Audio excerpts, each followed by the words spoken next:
আমি আপনাদের স্বামী স্ত্রীর বিষয় নিয়ে কিছু কথা বলতে চাই। স্বামী স্ত্রীর আয়াতে আল্লাহ 3টি উপাদানের কথা উল্লেখ করেছেন, যে উদ্দেশ্যে তিনি স্বামী স্ত্রী তৈরি করেছেন। আল্লাহ বলেন, أن خلق لكم من أنفسكم أزواجا لتسكنوا إليها। সবার আগে যে ব্যাপারটা তোমাদের জানা দরকার তা হলো, তিনি তোমাদের সঙ্গিনীদের সৃষ্টি করেছেন তোমাদের মধ্য থেকে। এর থেকে আমরা কি শিক্ষা গ্রহণ করব? আমাদের সঙ্গিনীরা আমাদের একটি অংশ। হ্যাঁ, আপনার স্ত্রী আপনার অংশ।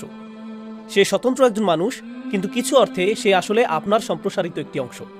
তার জন্য যা ভালো তা আসলে আপনার জন্যও ভালো, আপনার জন্য যা উত্তম তার জন্যও আসলে তা উত্তম। যা আপনাকে কষ্ট দেয় তা তাকেও কষ্ট দেয়, আর যা তাকে কষ্ট দেয় সেটা আপনাকেও কষ্ট দেয়। এই অর্থে আপনারা দুইজন মিলে একজনে পরিণত হয়েছেন। এটা হলো মিন আনফুসিকুম এর শিক্ষা।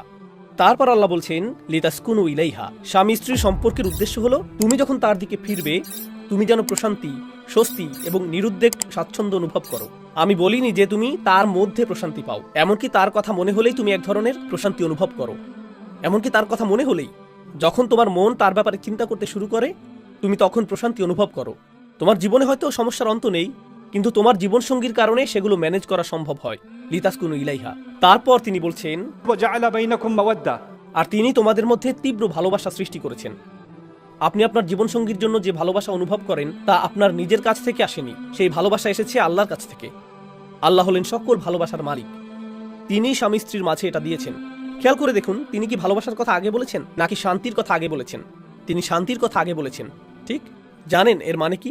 আপনি যদি ভালোবাসা বজায় রাখতে চান তাহলে কি ঠিক রাখতে হবে? আগে শান্তি, পারিবারিক শান্তি। এই শান্তি যদি হুমকির সম্মুখীন হয়, আপনাকে সবার আগে এই হুমকি দূর করতে হবে। সারাক্ষণ ঝগড়া করে বলতে পারবেন না, বাই দ্য ওয়ে আমি তোমাকে এখনো ভালোবাসি। এই ভালোবাসা দিন দিন দুর্বল হতে থাকবে এবং এক সময় তা হারিয়ে যাবে। এরপর শুধু মৌখিক ভালোবাসা বিরাজমান থাকবে। একমাত্র ভালোবাসা তখনই টেকসই হবে যখন এর ভিত্তিপ্রস্তর নির্মিত হবে শান্তির উপর, তথা স্বামী স্ত্রীর এই সম্পর্কে অশান্তি না থাকা, শান্তি এবং নিরাপত্তা থাকা। এই সমস্ত ব্যাপারগুলো আগে নিশ্চিত করতে হবে, তবেই ভালোবাসা জীবিত থাকবে। এটাই হলো ভিত্তি। ওয়াজআলা বাইনাকুম মাওয়াদ্দা। এরপর তিনি বলছেন ওয়া রহমা। সবশেষে শুধু ভালোবাসা নয়, বরং সেই ভালোবাসার ভিত্তিতে তিনি যত্ন সৃষ্টি করেছেন। এখানে রহমা বা যত্ন বলতে কি বোঝায়? আপনাকে এমনভাবে কথা বলতে হবে যেন সে আঘাত না পায়, এমন কাজ করতে হবে যার কারণে সে কষ্ট না পায়। স্বামীকে তার স্বাভাবিক অবস্থার বাইরে গিয়ে নিশ্চিত করতে হবে যেন তার স্ত্রী ভালো থাকে। স্ত্রীকে তার স্বাভাবিক অবস্থার বাইরে গিয়ে নিশ্চিত করতে হবে স্বামীর যেন কোনো অসুবিধা না হয়। স্বামী স্ত্রী একে অন্যকে নিবিড়ভাবে জানার কারণে তাদের ভালো করেই জানা থাকে কোন কথাটি বা কাজটি তার সঙ্গীকে সবচেয়ে বেশি বিরক্ত করে তুলবে। ঝগড়ার সময় যে ব্যাপারটা তাকে বেশি আঘাত করবে, আপনি ঠিক সেটাই বলে থাকেন।